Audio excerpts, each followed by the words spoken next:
Tantor Audio, a division of Recorded Books, presents Given to Him by S.R. Jones, narrated by Marie Hawkins and Eric Smies.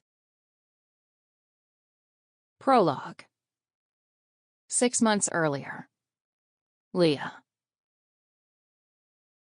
The pavement is slick with rain, reflecting the sodium glow of the orange street lamps in this part of town. Something sinister fills the air. A sense of threat grows closer and closer.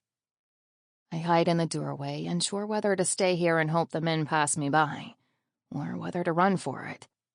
My heart is pounding so hard it hurts. My breath is ragged, but I try to keep it as quiet as I can. Luckily, the thunder is loud enough to drown out much noise. "She can't be fucking far," a deep male voice carries on a gust of wind.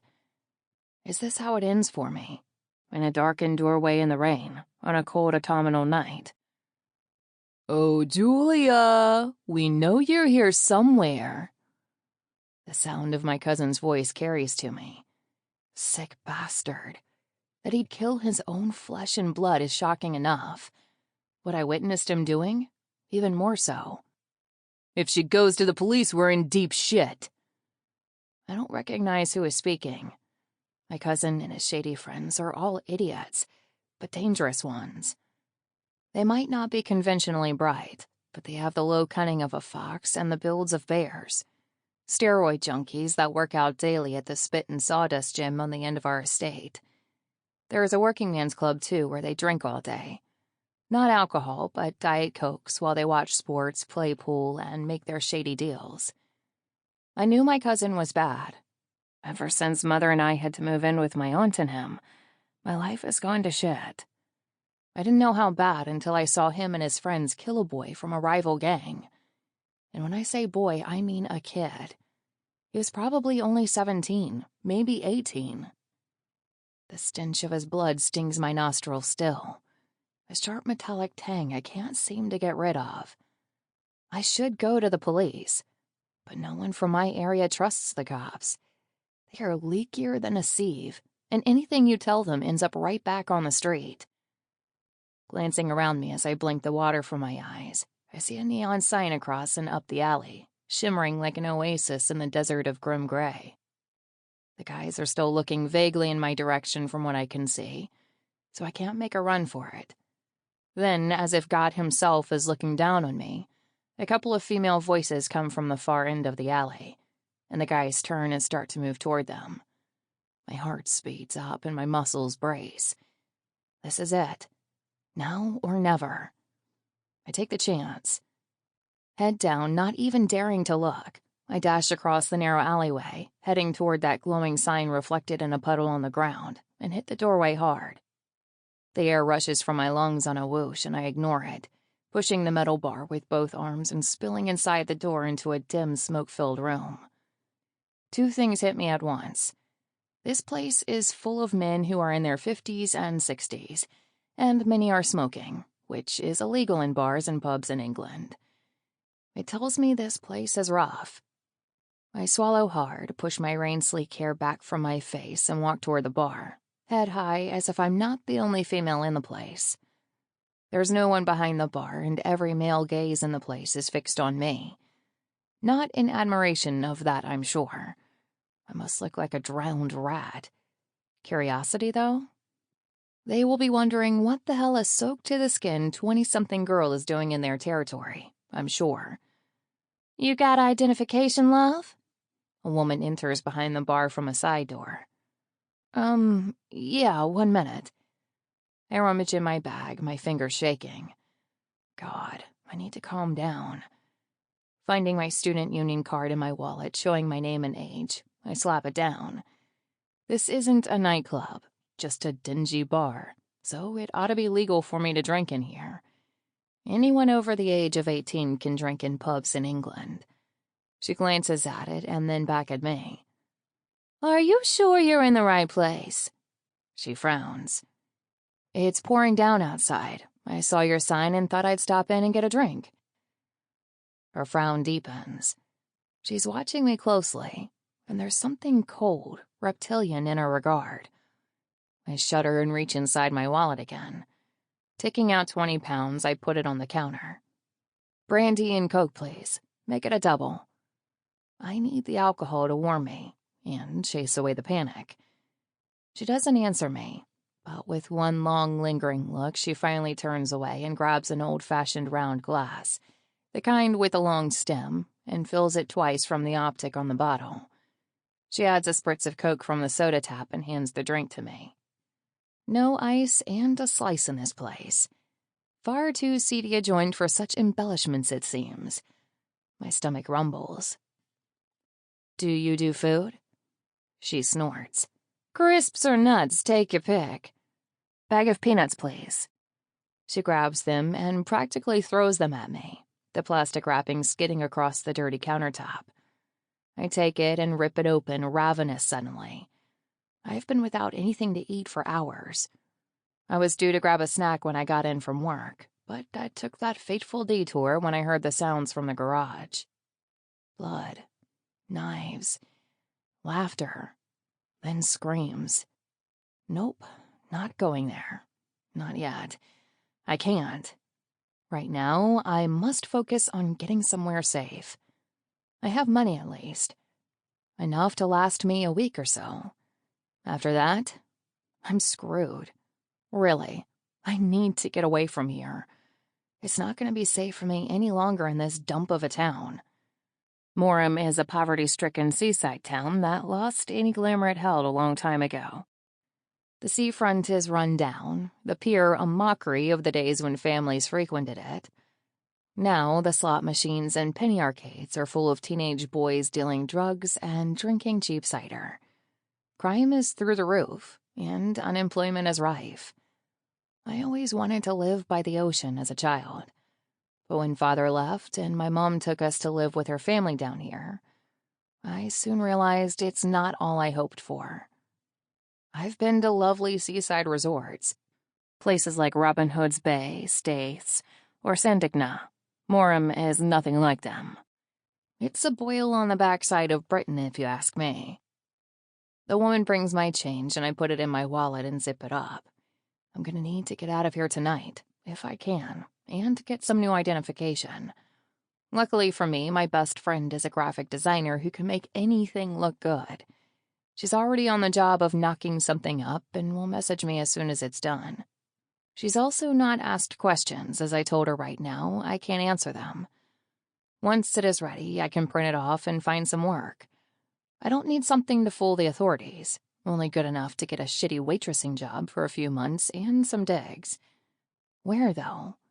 Back up north? That might be best, but it's likely the first place my cousin Jeb will come looking for me. My dad used to say that the best place to hide is in a crowd. Would he take me in, even though he has a new family? Doubtful. He missed my birthday, so... Brighton, then. No, still too small. London. As soon as the idea hits me, it seems right. So many people there. Lots of new people. Immigrants, people who may not have the best identification, and plenty of places still willing to employ them. My name is Julia, but my middle name is Leah, and my father often called me that. If I use that, it will be familiar enough I won't get caught out not answering, and mixed with a made-up surname will mean Jeb won't find me so easily. A change of hair. It's in a long, bright blonde, wavy style at the moment. I could grow the color out, let it go back to its boring, natural, mousy color. In fact, I can buy one of those box dyes for dark ash blonde and color it now, which will be better. Cut it, too, so it's shoulder length. Jeb and his mates will be looking for bright blonde, not dark ash. It's a dull, unremarkable color, my natural shade, hence me always dyeing it. As I've not worn my natural color since around the age of 12, Jeb hasn't seen me with mousy hair in years. Yeah, I'm gonna do that tonight. Get on a train to London, dye my hair, cut it, and print out my fake identification from Lucy. She won't say a word to anyone. I trust her with my life, which is a good job, as I'm about to. She's here, the woman behind the bar says to a man. I hadn't noticed him joining her behind the bar, but he's standing looking at me with a greedy expression on his face. He comes up to me, and to my shock, he reaches out with fat fingers and tips my chin up. "Good eye on you, Sheila," he says. "Very good. This one might be the best yet." What the hell? I tug my chin out of his grip and scowl at him. "Come with me," he orders.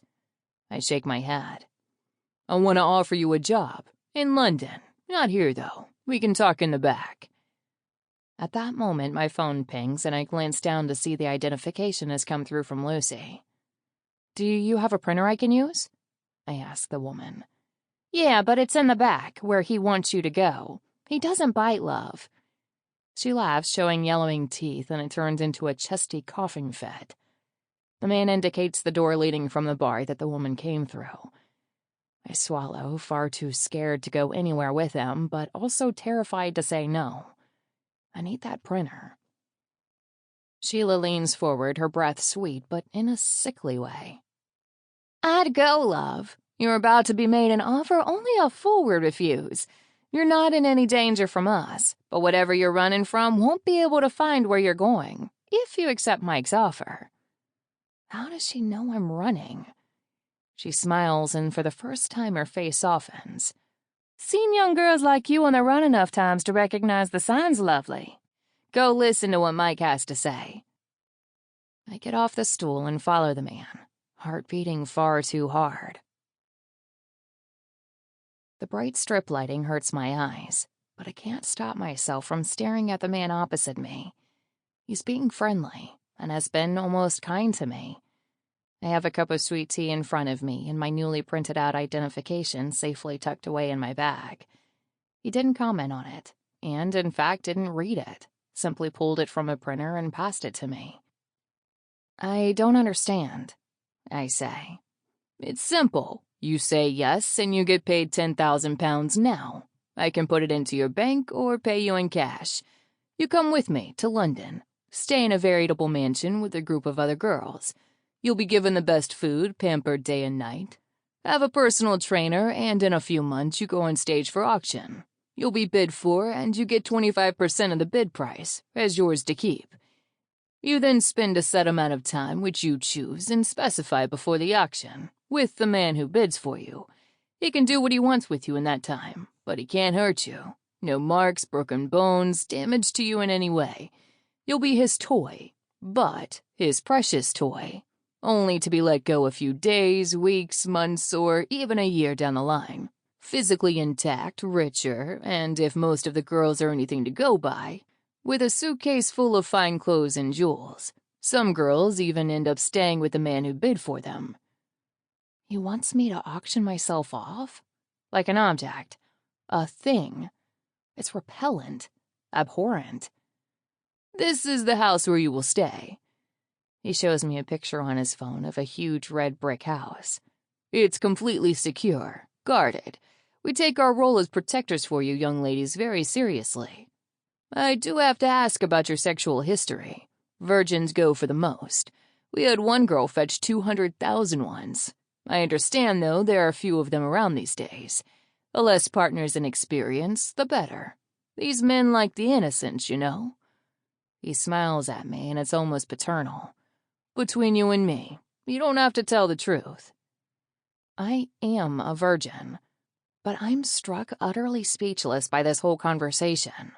I'm also a dancer, in a strip club. Or I was. If he finds out about that, he won't believe I'm a virgin.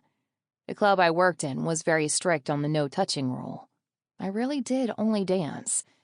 I enjoyed it because dance and music make me feel free. The power, the thrill the other girls said they got, not so much. I won't lie, some nights I would go home and touch myself as I replayed the dance over in my mind, though. If the guy was hot, which was rare, sometimes the fantasy would take a darker turn, one where he would take me and force me to do things. Most of the guys aren't hot, though. They're either college students on lads' night out, drunk, horny, and a real handful. Or they're middle-aged men sneaking out late on a Thursday night to get a titty dance behind the wife's back. They are mostly sad and pathetic, And if my husband ever did shit like that and I found out, I'd beat him with a frying pan. I'm not the most morally upright citizen in the world. I danced at night to pay for my college course. A course I recently finished, so I was going to start looking for full-time work. This, though, being a prostitute? Then again, I do the math. 10,000 pounds would go a long way to helping me set up my business. I've completed my studies and have a dance teacher qualification. My dream is to one day open my own studio and teach kids. A few months in a guarded house is a gift from the gods in my current situation, and the money will help me move on after the auction part. I don't know, I say. It's prostitution.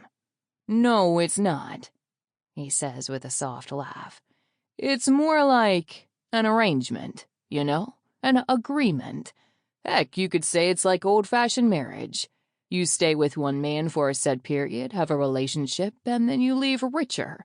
In the meantime, between then and now, you get to stay in a beautiful house with all your whims catered for, and you get 10,000 up front. How do I know it's not a trap? You're not going to take me there and sell me into sexual slavery. Because if I wanted to take you, I could, whether you want to come or not. He clicks his fingers, and from the dark corridor behind us, 2 massive men materialize. They make my brother and his roid rage friends look skinny. I swallow hard. This is my security team. There are 4 others always guarding the house. You will sign a contract. As I said, you get the first amount in advance, immediately. Trust me, people who are traffickers do not pay money to their victims up front. These men could take you this minute and put you in my trunk and no one would know. That's not what this is. It's very important for the men bidding at these auctions to know they are buying a willing playmate for a period. There are movie stars, politicians, and tech leaders bidding at these auctions. This isn't some grubby little enterprise. His mention of the security at the house keeps coming back to me. If I don't do this, I'm either dead or hiding out, scrimping to get by on very little. If I do it, then maybe I can somehow get away from the house before the auction. Take the 10 grand and do a runner. It can't be that difficult. The guards will be there to keep people out, not us in, and I'm sure there will be a chance I can take. I must think one day at a time, and the immediate future looks grim if I don't do this. Even if I go through with it, he said the men can't hurt us. How bad could it be? I don't think sex is some mystical or unique wonder that I'm waiting to experience with my one true love. Being an erotic dancer has shown me it's often mundane, grubby, and a little bit boring. I've had crushes before, but no one has knocked me off my feet, and I've considered that I simply might be someone who isn't very sexual. I can either lose my virginity to some boy and find the whole thing completely underwhelming, or I can lose it to some guy willing to pay a lot of money for it. Money these men get to keep mostly, but I get a decent cut. How do you know the men won't hurt us? The ones who bid on us? He laughs. Because one did. Once. Had a visit from Reuben here, who taught him a lesson neither the man nor his dentist will ever forget. The men know if they hurt any of you, there will be serious trouble for them. This is a tightly run operation. The man in charge is a stickler for the rules. No one gets away with breaking them. The man he points to, Reuben, cracks his knuckles and flexes his massive thick fingers. Christ, I must be going insane to even think about this. Then I think of the cold and wet outside, and the boys hunting in the alleyways like a pack of feral dogs looking for me. Boys who won't give up because I could send them to prison for life. I have a few requests. My heart is racing. I'll be truthful with you. I'm hiding from my cousin. I live with him and he's been, trying to... I look down at the table as if hiding a blush. I understand, Mike says. He thinks I mean my cousin is abusing me. Good. I want him to think that. I look up. I want to color my hair to its natural color and change my name. I already have identification. It's what you took from the printer, but it could be done more professionally. I'll feel much safer. Firstly, name change not an issue. We can even wipe some of your background, give you a vague one. Your cousin won't find you easily. Of course, it will cost some. Say 1,000 from your advance. That means you'll only get 9,000 today. Good identification doesn't come at a low price. Secondly, you'll be getting your hair changed anyway. This brassy blonde looks cheap, and by the time you've had a few months in our house, you're gonna look like a supermodel. I'll have to talk to the gaffer about your ID situation, but I can't see it being an issue. So this guy Mike isn't the big boss. Will the gaffer, as you call him, be at the house? No, you'll mostly deal with me, the guards, and a woman named Anna. The gaffer and his men stay at arm's length. I stare at him, take a deep breath, and then make the most insane decision of my life. Okay, I'm in. Chapter 1. Sasha. Since when did anyone think I'm a knight in shining armor? The sort of person to come to when someone needs to be saved? That is categorically not me. And yet, here I am. I stare long and hard at the woman in front of me, Miss May, a dominatrix from my past. Hot, supple, and very much in control of herself and her environment. She asked me here for a meeting, and I came because we have history. We go way back. Back to heady days, or nights, spent in clubs in New York, where we both moved in the same circles. We even double-teamed a few subs on occasion, when circumstances demanded 2 doms. Then I left that life, bored of it, and moved on to the next shiny distraction. That's me. Restless. Easily bored. Being a dom isn't what most people imagine. You're not just directing scenes and getting your kicks. You need to always be aware of the sub's mental and emotional state. As May says, she's part kinkster, but part therapist too. My penchant for being a bossy bastard remained, but the formality of the clubs grew old after the initial subversive thrill. For me, it was a game. For Miss May, it became who she is, part of her identity. She grew into it, and here she is, one of the most eminent doms in all of London. She's also someone I consider a friend, even if we don't see one another often. Then she drops this bombshell on me. She bought me a woman? It's utterly surreal. I'm still struggling to take this all in as I stare at her, as all around us in the hallways of the club ring out the faint sounds of pleasure and pain. Miss May has been sitting here, calmly telling me she's bought me a girl. As a gift. Purchased a woman, a living, breathing human being, the way one might buy a cow at auction, and is giving her to me. I can't believe what I'm hearing. She says it's to save this girl. It's the only way she could help her. The girl will live with me for a few months, and then she will get to go free. When she uttered these ridiculous words moments ago, my instinct was to say no, absolutely not. Then I saw the picture of the girl on Miss May's phone. I'm still staring at it, entranced, bewitched. It's like the creature on the screen isn't mere pixels, but a witch with the power to cast a spell on me with just her eyes staring at the camera. Delicate. That's the word that comes to mind as I look at her. Delicate. Like something that could be broken so very easily. Christ. I shift in my seat and clear my throat, suddenly uncomfortable. I look at Miss May as I pass the phone back to her. Sasha, I'm not sure I quite like the expression on your face at this moment. You do understand that this is a favor to me and a rescue mission, but this is not actually me buying you a new fuck toy, yes? I clear my throat again and give her a narrow-eyed stare. Of course I realize that. Don't fucking insult me. She's already explained the circumstances of this, how she found herself at a fucked-up auction, where, as well as sex toys and BDSM paraphernalia, they were auctioning off women. The women were there by choice, and get paid handsomely, it seems, for taking part. But Miss May thinks this girl was scared and second-guessing her decision, so she bought her for me. To save. as if I'm some saint who will keep the girl untouched and unharmed. Does she know me at all? She nods, her lips pursed. The look she's giving me is screaming, "Don't fucking let me down. I trust you." Christ. I've only seen the girl on the phone, and I'm already hard and aching. If I do this, I'll have her in my house 24/7.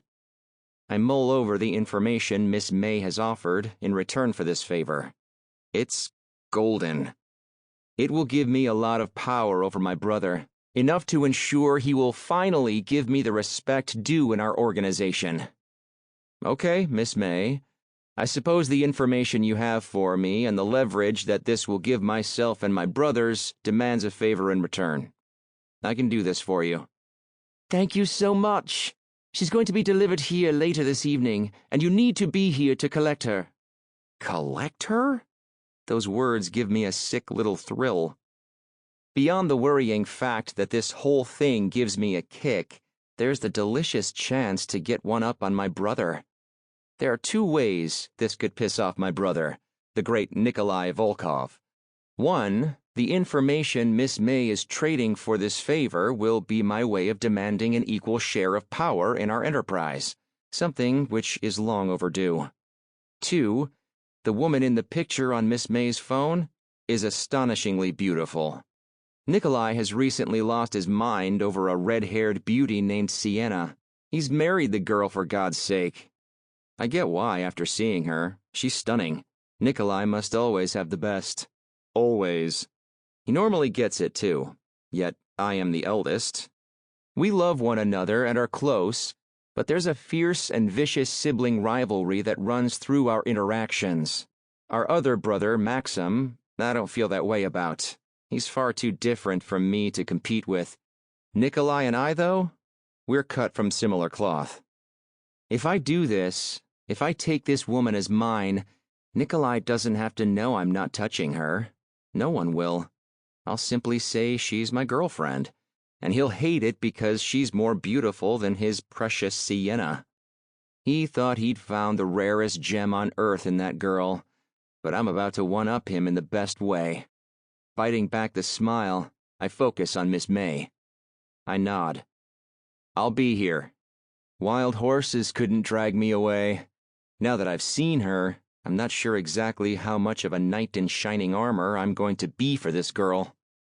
Miss May purchased the girl to save her and has given her to me to set free. I'm not sure it's going to play out like that. A while later, I enter the doors of Club Volkov, or Club V as most call it. The whole place is stamped with Nikolai's influence, and that's fine. I don't care about his shitty club and the tidbits of intel he gets from it. I just got us the most important bit of information our business has ever come across. And I didn't spend millions on a stupid club for has-been aristocrats and oligarchs to meet in. No, I was simply given a girl. A stunningly beautiful girl, and the information to propel our business to bigger heights landed in my lap.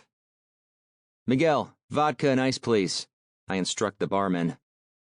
One of the waitresses in the place swishes by. Pretty, great figure. Sandy, the name badge on her vest says. She glances at me, her eyes widen a touch, and her lashes flutter. I could take the edge off with some fun time with her, but Nikolai would throw a shit fit, and it's not worth it. I can walk into any club in London and have a gorgeous woman in my bed as easy as ordering a drink at the bar. Sometimes it gets boring.